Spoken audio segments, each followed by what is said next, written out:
अब भी अगर आप नहीं बदले तो भगवान राम आपको कभी माफ नहीं करेंगे। राम नाम को राजनीतिक वोट के लिए इस्तेमाल करना पाप है। राम के नाम पर नफरत फैलाना महापाप है और राम के नाम पर हिंसा नरक का रास्ता है। भगवान श्री राम के मंदिर की यहाँ बात हुई, पर भगवान राम के मंदिर में शीश झुकाने से पहले, सिया राम की आराधना से पहले राम को आत्मसात करने की भी आवश्यकता है। कौन है तुलसीदास के राम? कौन है कबीर और रहीम के राम? कैसे हैं गांधी के राम? क्या है जन जन के राम?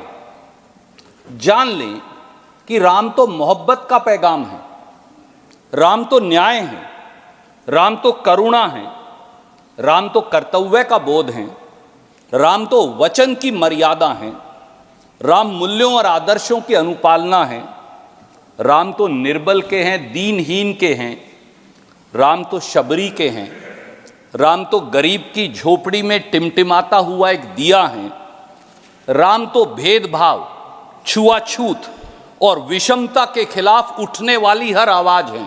इसीलिए राम सत्य हैं।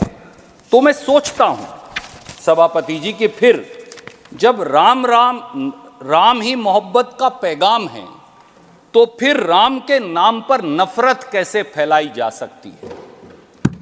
जब राम वचन की मर्यादा के लिए 14 साल का वनवास है, तो फिर हुक्मरान रोज वचन तोड़ सत्ता का भोग कैसे कर पाते हैं? जब राम न्याय के प्रतीक हैं, तो फिर समाज के मठाधीश राम के नाम पर शोषित और वंचितों के खिलाफ चौतरफा अन्याय कैसे कर सकते हैं?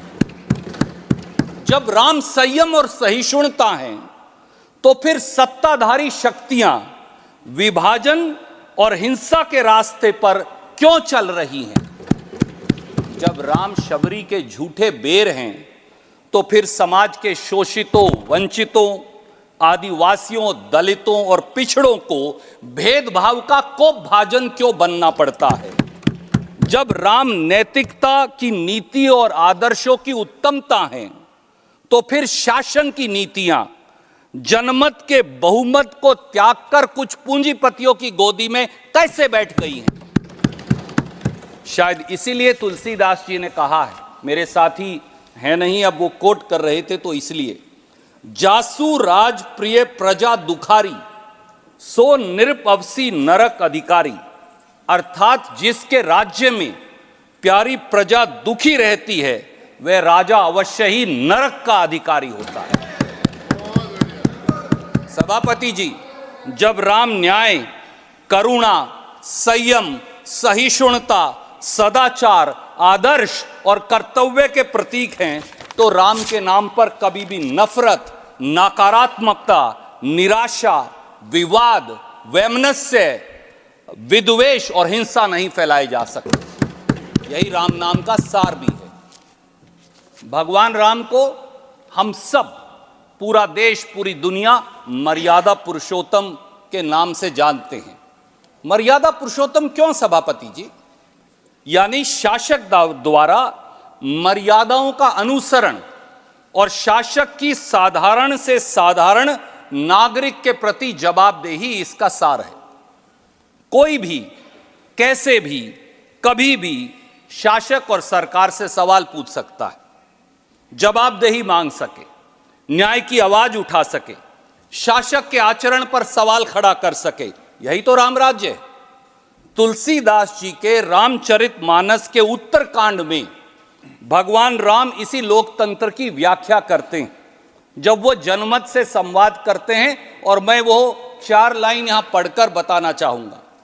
सुनहु सकल पुरजन मम बानी, कहूं न कछु ममता उर आनी, नहीं अनीति नहीं कुछ प्रभुताई, सुनहु करहु जो तुम ही सोहाई, सोई सेवक प्रियतम मम सोई, मम अनुशासन माने जोई, जो अनीति कुछ भाषो भाई, तो मोही बरजहु भय बिसराई।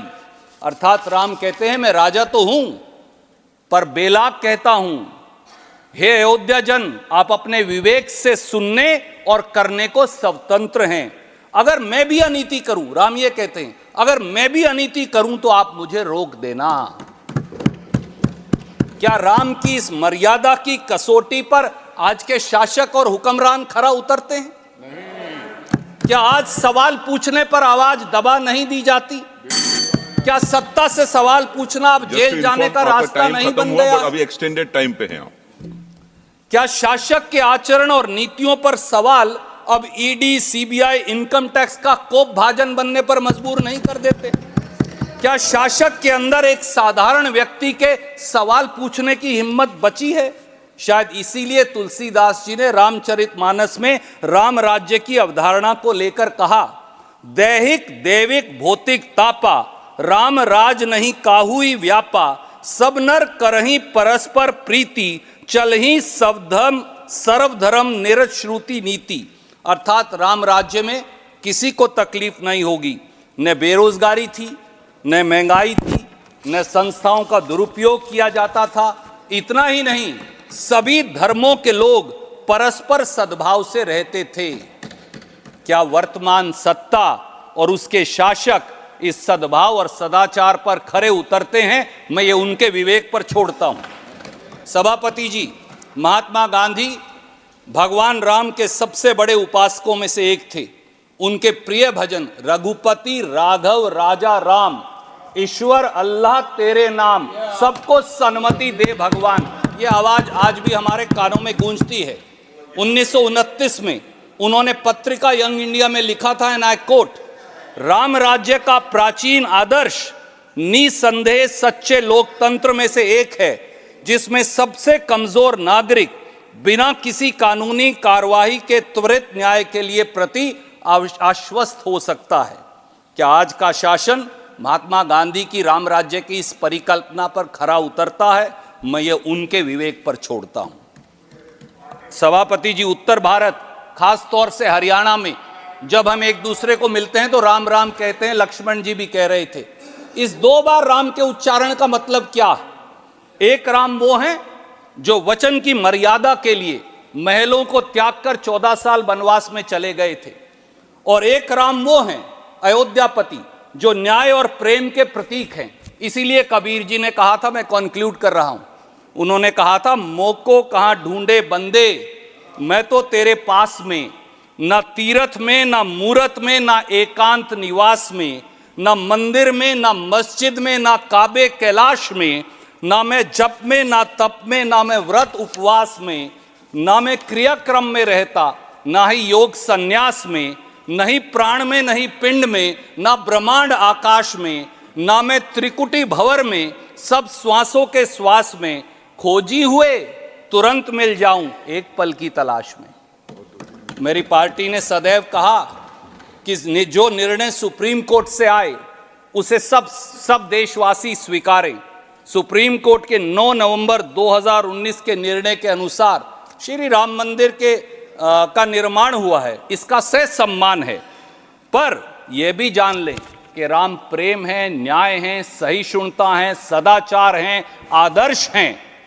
अगर ये सब हैं, पर राम नाम और राम दलगत राजनीति का विषय नहीं हो सकते। राम नाम को राजनीतिक वोट के लिए इस्तेमाल करना पाप है। राम के नाम पर नफरत फैलाना महापाप है, और राम के नाम पर हिंसा नरक का रास्ता है। इसलिए अब भी अगर आप नहीं बदले तो भगवान राम आपको कभी माफ नहीं करेंगे। जय सिया राम।